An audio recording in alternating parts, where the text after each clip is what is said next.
umva mwana wa Karame papa. nzanira aho ngaho ako kagitari twicare munsi ya kiriya giti nkubwire.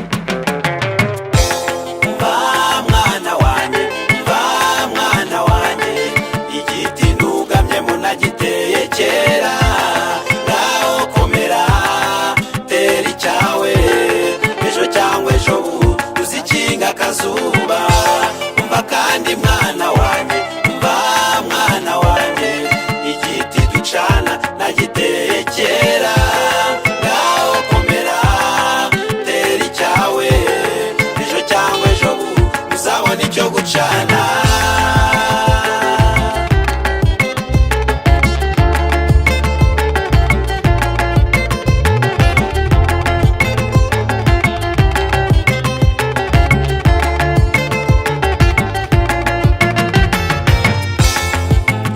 Mwana wanjye ntigera nguhane mwana wanjye dore umaze gukura uciye akenge mwana wanjye teganyiriza ejo hazaza ugifite imbaraga z'ubusore kandi ubane neza n'abaturanyi bacu girira neza bose utavanguye kuko mwana wanjye nawe umenye iyo bwirageze. Mwana wanjye mwana wanjye ntugamyemo nagiteye kera ngaho komera tera icyawe ejo cyangwa ejo uzikinga akazuba umva kandi mwana wanjye mwana wanjye igiti ducana nagiteye kera ngaho komera tera icyawe ejo cyangwa ejo uzabona icyo gucana. dore uravuga uti nzabikora nte mwana wanjye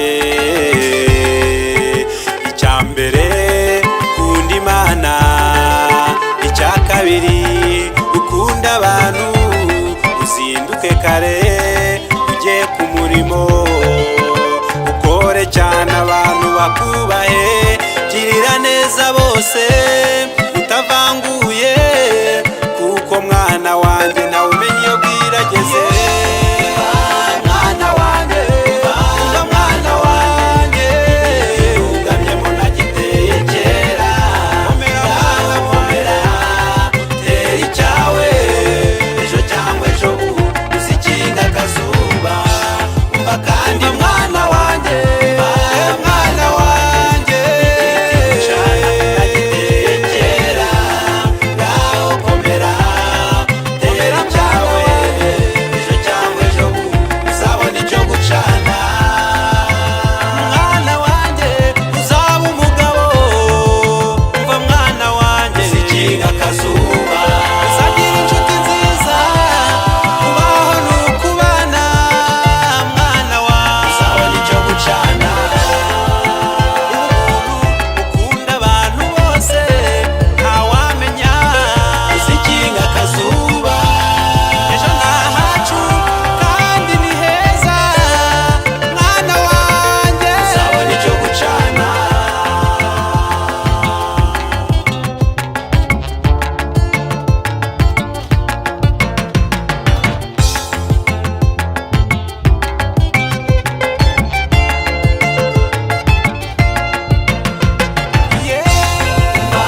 Mwana wanjye mwana wanjye igiti ntugamyemo nagiteye kera ngaho komera tera icyawe ejo cyangwa ejo uzikinga akazuba umva kandi mwana